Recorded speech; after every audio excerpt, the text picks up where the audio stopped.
Hello, everyone, and welcome to Echolocation. Echolocation is a podcast by young people for young people in our three different beautiful countries.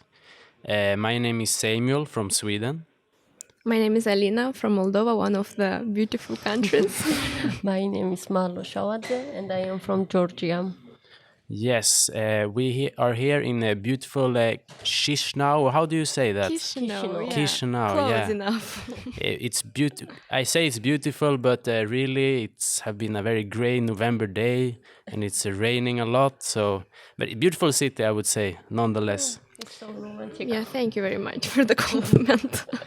Yes, I can start by saying also that the echolocation is a collaboration between three different news organizations. It's Diez from Moldova, K News from Georgia, and Global Bar or Global Pod from Sweden. And what are we doing here today, Alina? No, we are doing great today.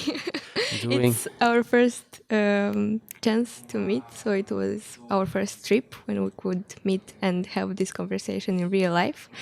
And now I'm really glad to answer all of your questions about our culture, so I'm looking forward to be very useful. Yeah, today's episode is called Moldova for Beginners. And when I said to my friends and relatives that I was going to Moldova back in Sweden, they met me with a lot of, how do you say, they were very surprised because Confused. confused, Yeah. exactly. Because Swedes, I don't know how it is in Georgia, but Swedes really don't know a lot about Moldovia, or Moldavian, as we say in Sweden. How is it in Georgia? Oh, same. It's the same. So now you've got the chance to find out things and to come back to your country and share all the things that you discovered. Exactly. When I talked about, I said to my friend about I was going here to Moldova. They talked a lot about Transnistria. You know Transnistria? Yeah, of course I know Transnistria. yeah. It's part of my history. But that's like the only part about Moldova that people know. Yes, and we can say that we did some interviews before that. Am I right, Alina? You're right. Yeah, we've organized some interviews today at the Academy of Economics in Moldova. And it was your first chance to get a short introduction about our culture. You kind of understood what our most famous people are, what traditional food we serve during holidays. So now I'm here to comment on all the answers and to give maybe more details about our culture. Exactly. Me and Malo, we went through with our team around the university building and harassed, I can say, different people around the campus area to ask questions. And Malo, how do you think it went, the interviews? Good, bad? Yeah, of course, good. They're quite excited to answer. Yeah, I was actually surprised by that because in Sweden people are very, very reserved. They don't like to talk a lot with journalists. If you go to like a man in the street and say, "Tell me something about Sweden," people run away in fear. Yes, we can say got some very interesting answers from the interview. How did it went for you? Or did it go? Sorry, for you, Malo? Yeah. Did you go interesting? Do you want to share your findings? Yeah. We can share it together. So let's start with the first question. Yeah. One, I asked about one thing that's very interesting, like to talk to when visiting different countries, is the different food. Like food is such a big part of our culture. Am I right? Yeah, it is. It's Food really gather people together. yeah, exactly. And I asked the people around the campus what the traditional Moldovan food was, and people said meat in jelly. What's that, Alina? What's meat in jelly? Because to me that sounds extremely strange. I already showed you a picture of that, so you can make you can imagine how it looks like. It's a meat that was boiled in water full of, we consider it very full of vitamins. So that's why we put it in the fridge and it gets frozen, and then we can eat this jelly. It's very good, actually. I love it. What is it called in It's called, Romanian? yeah, it's called recitura. Recitura. Yeah. Recitura. Yeah. And we usually eat it during holidays. Our grandmas used to cook it for us. Do you make it like a lot? Is it like you get very like stuffed? So usually it looks like that. You boil this water. It's a whole bowl full of this water, and you arrange it in a lot of plates. And the fridge is full of these plates. You don't have place for anything else. It's just this recitura everywhere, and you make it one time and you'll eat it for 2 weeks because it's so much. And you'll have it for dinner, for lunch, even for breakfast. That sounds a lot like our traditional, also Swedish, like Christmas table. We also get a lot of stuff. Yeah. One other thing that they talked about, and I know this one, I actually know, I tried this. It's mamaliga. Can you tell me more about that? Yeah, it's a corn porridge served with cheese or sour cream or both, and with meat. It's amazing, actually, but it's a very safe option. When you don't have anything to eat at home, you know that you have some corn, and you know that you can prepare mamaliga very fast, and you already have the dinner at home. So it's a very safe option to have. You already have corn, and you prepare your mamaliga, and it's tasty. Yeah. But it's not just like a holiday food. It's for like all the season. No, it's not just for holiday. Yeah, it's very it's very traditional. Like our grandparents used to make it. So it's when you don't have maybe enough money to prepare something else. Corn porridge, our mamaliga, is always a good option. Yeah, thank you. And the one last thing people brought up was the Olivier. I don't know how to pronounce it, but some kind of salad, right? Or what is it? Yeah, you know it because you also prepare it in Georgia. I think all post-Soviet countries prepare it. I love Olivier. It's made with eggs, with mayonnaise, salami, or chicken. Also, what do you put there? Potatoes. Also, how do you call it? Cucumbers, but marinated cucumbers. Like pickles. Pickles, yeah, exactly, yeah. And it's amazing. I really love it. Like, I really recommend you to try it. Not only in Moldova, everywhere else you can just... It's in the whole Soviet, right? Former Soviet Union, or is it? Yeah. So I know that we will go to Georgia next spring. So maybe we can try it there. Or here if we have enough time. and this dish, they make it all year round and not only in holidays, or how is it? It is so good that you won't make it only during holidays. Like if you have some simple ingredients, we all have eggs at home, or a little bit of salami, or pickles. You can make it. So it's. Do you know how to make it? Yeah. Is it difficult? I made it myself, yeah. Oh, that's very impressive. As a Moldovan, it's compulsory for me to know how to make it. So. Yeah, that takes us to a very another very interesting question. Sorry, that I asked the people, because who cooks in the family? That's a very interesting question, especially for me as a Swede, because we pride ourselves in our equality and stuff like that. But when I asked the different people on the campus, a lot of them said that the mother is the one who cooks. How is it in your family? In my family, of course, it's the same. Like in all the traditional families, mothers and grandmothers used to cook mostly, but now that there are more progressive times, that we speak more about gender equality and we try to share tasks in an equal way, fathers and grandparents try to be more involved. So it's a very important wave that it's happening right now. But it's very hard to differentiate this kind of toxic masculinity that they have in them, to try not to make the woman make everything in the house and to have some expectations from her. So now we try to speak more about it, to share the tasks, and to make dads be more involved in the family. And there's a lot of pressure then to like young women in the society like to cook. Am I to understand correctly, or how is it? In my family, it's not like that. We are quite liberal because if I need to, I will cook. If I'm inspired to do that, I will. So it's not that necessary.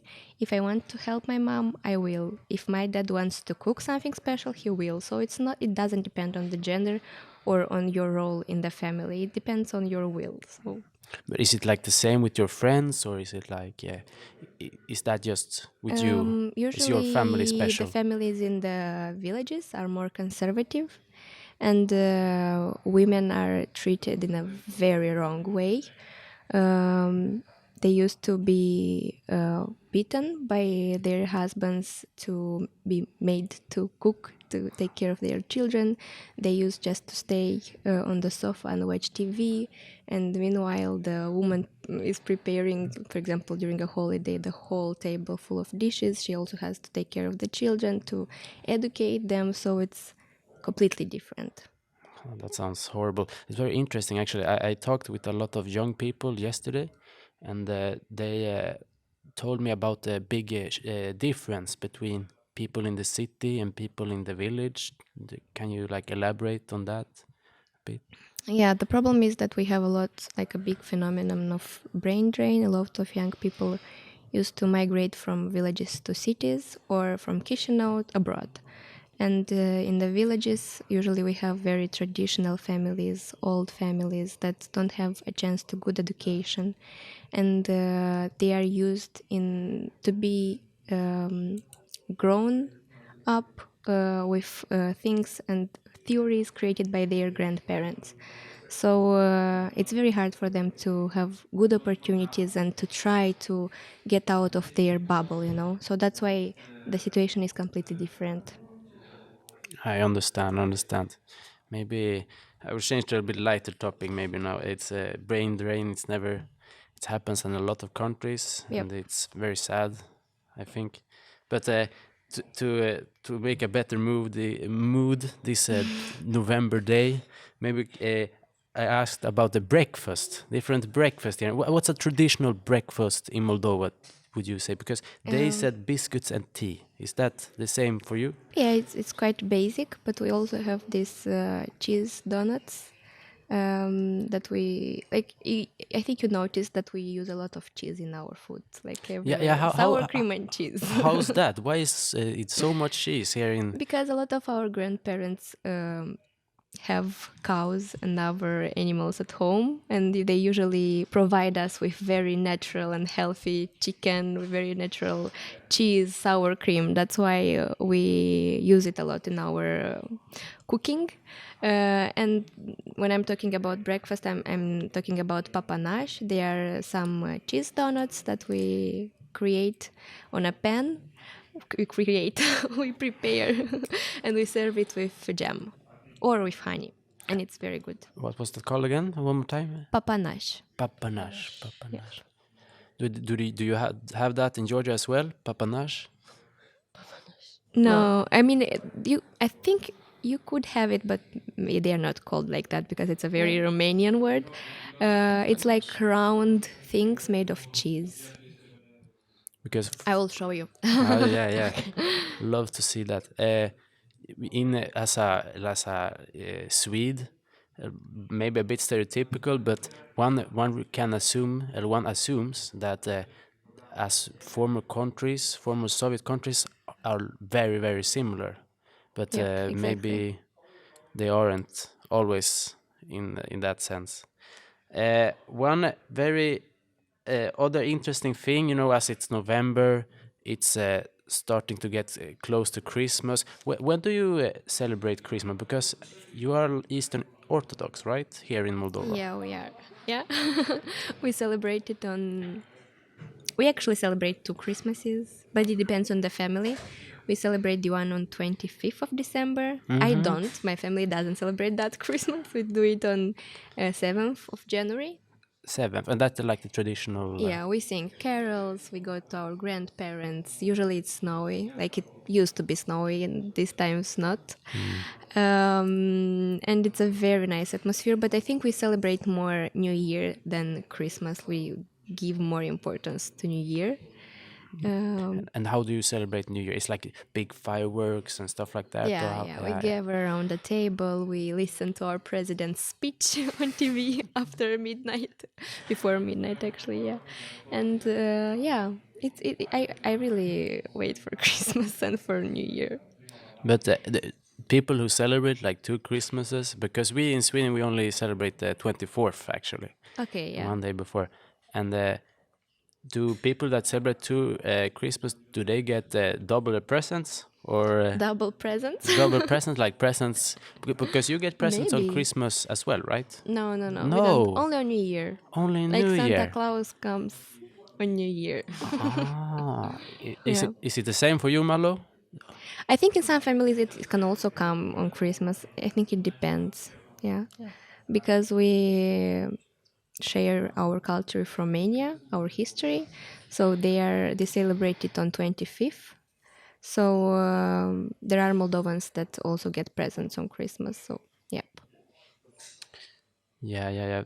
That's to not get presents on Christmas. That sounds outlandish to me. Yeah, but we have it on New Year. So then you get all your. But who delivers the presents in New Year? It's not Santa. It is Santa. It is Santa in New Year. Yeah. Wow. What the more you live and learn, as they Yeah, say. yeah, exactly. I don't know which way is better actually, Christmas or New Year presents, but I was raised with New Nah, Year I understand that. presents, yeah. Well, speaking of Christmas, we asked the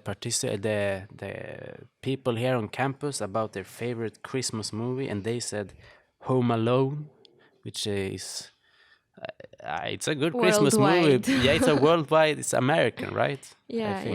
yeah. I think we watch Home Alone, but I think everyone watches Home Yeah, Alone but during holidays, winter holidays. But is it like any traditional Christmas movies that you watch here in Moldova, or Not really, not Home really. Alone.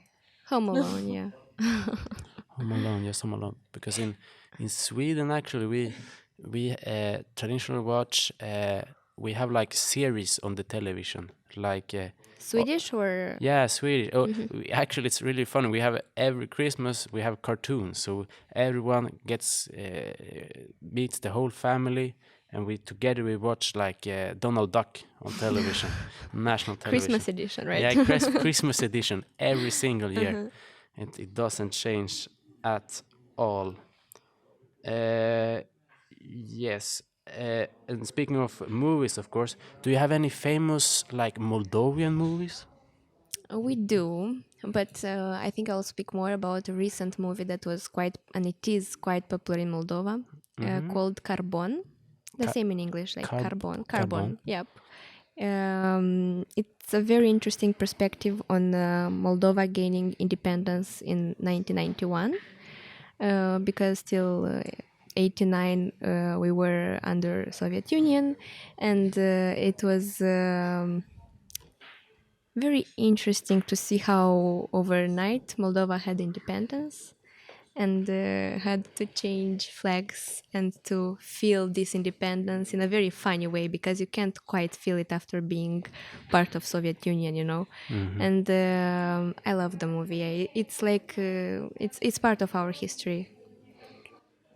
But was it like internationally big? Do you know that? Okay, I haven't actually heard of it, but it sounds very good. I think they are candidate at Oscar.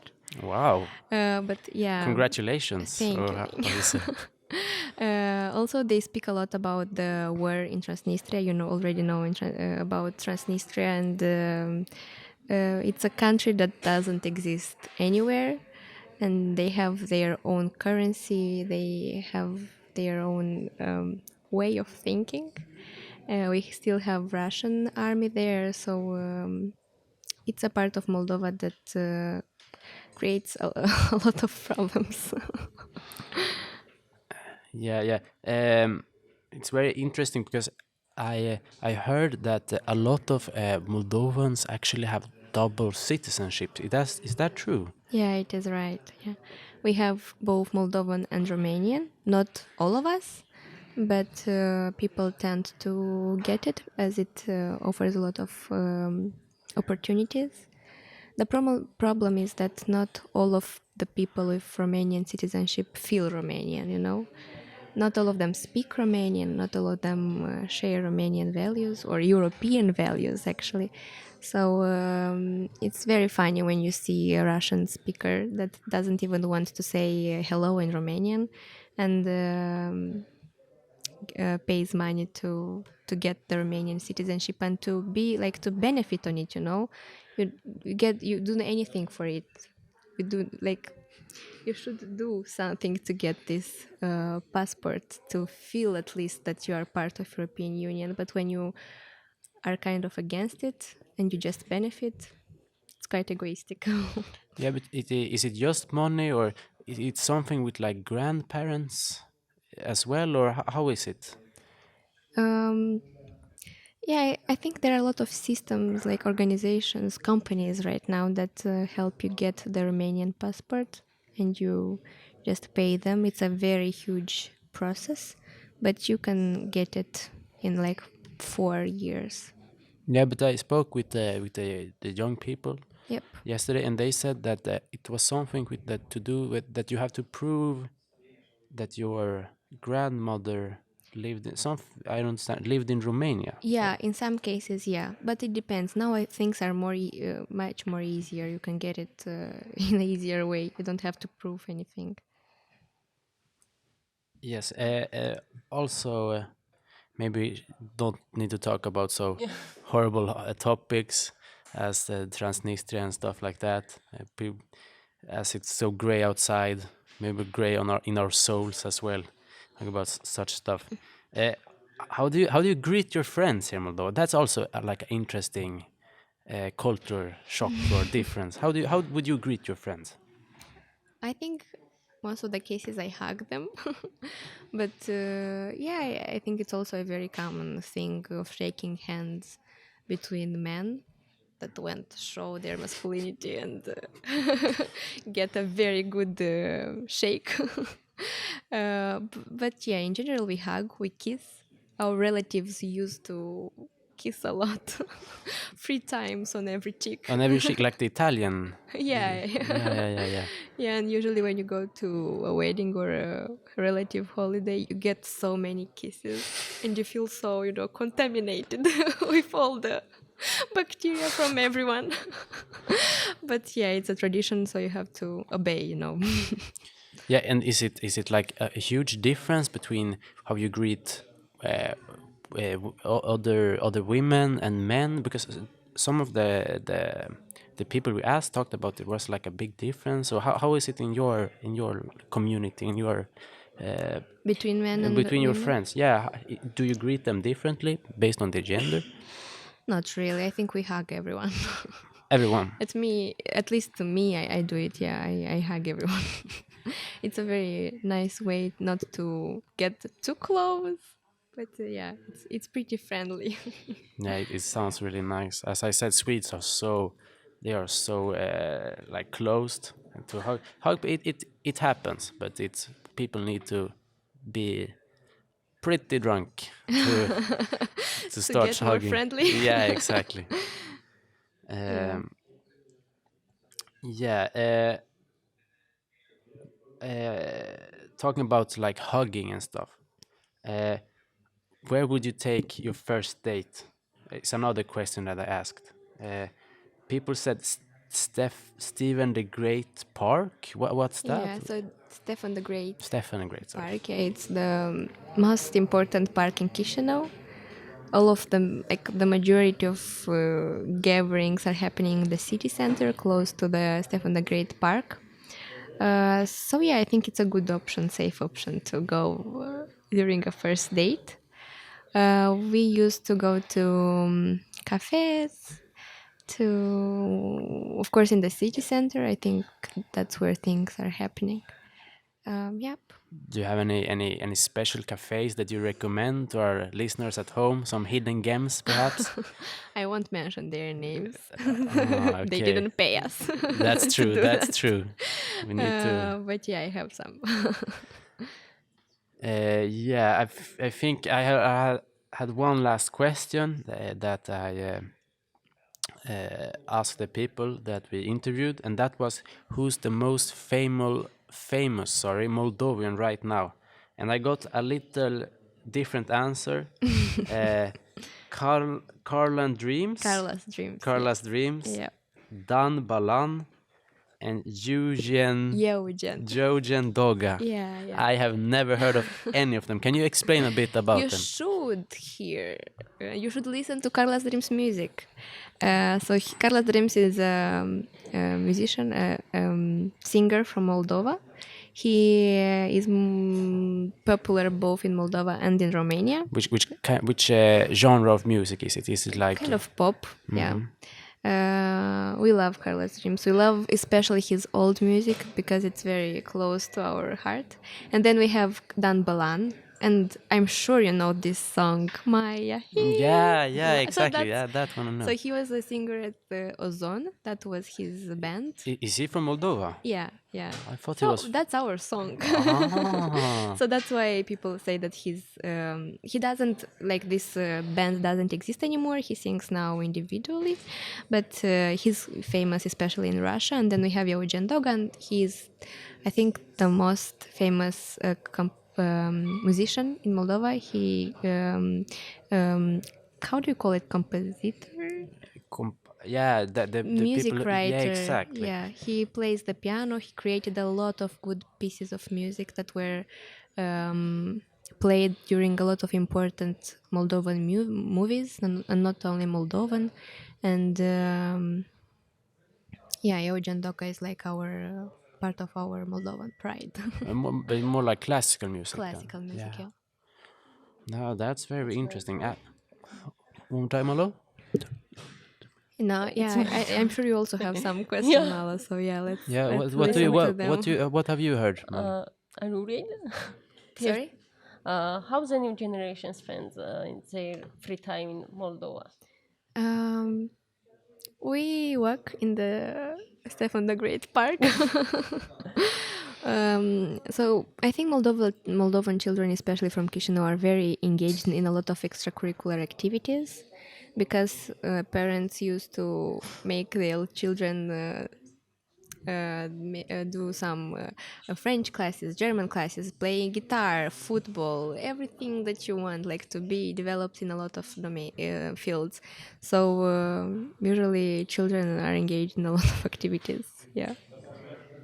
What sport is most popular in Moldova? I'm not sure. Maybe dancing, but or football. Yeah, just football. Basketball. Not really. My brother plays basketball, but Do he you also play playing. anything? No, I don't have any connection with sports. Yeah. What are the popular foods in Moldova? Yeah, I already told you about them. You can now The revise. meat in jelly, mamaliga, and Olivia. Olivia. Olivia. Olivia or Olivia? Olivier. Olivia. Oh, and also shuba. You know about shuba. Yeah, I know shuba. I hate shuba, but people eat it. What's shuba to someone who isn't from Salad, yeah? Yeah, it's herring. herring? Like You know about yeah, herring. that's what we eat in Sweden. I know. Pickled I herring. know. Herring with beet. Beef. Beet. That's the red vegetable. The Yeah. combination is awful. I hate it. It's potatoes. And potatoes. Yeah. Yep. Yeah, I know it. How is it travel around your country? So I'm pretty ashamed that I didn't travel so much in Moldova, because every time when I'm abroad, I take pictures of everything, and I'm impressed by everything. But in Moldova, like, I feel so like home that I haven't discovered all the destinations yet. But I know that we have a lot of beautiful places of interest, and I plan to visit it more often. Yeah. And I have one more question Yeah. for you. What is the best time to visit Moldova? Um, I think it would be best to visit it now, Some like during fall, but Now in not the really the gray November. November. summer. Not November, but more like September when people make wine, when people gather all the grapes, and it's very interesting to be part of the process, to visit wineries, to taste wine, to be part of our tradition of making wine. Yeah. I Yeah. will back. Thank you very much for your questions, guys. It's very interesting to hear that people are curious and excited about our culture. I know that the percentage of tourists has a lot of increased in the past few years, I think. So I'm very happy that people visit Moldova and are excited to visit it and to ask questions. Thank you very Thank much, and you. thank you for answering our questions. It has been a very interesting to learn more I about can't your. wait to visit your countries and to ask questions. The same questions about your countries. We will welcome you with open arms. I Thank you will very come much. Thank you. back. And thank you for listening. Yeah, thank you for listening.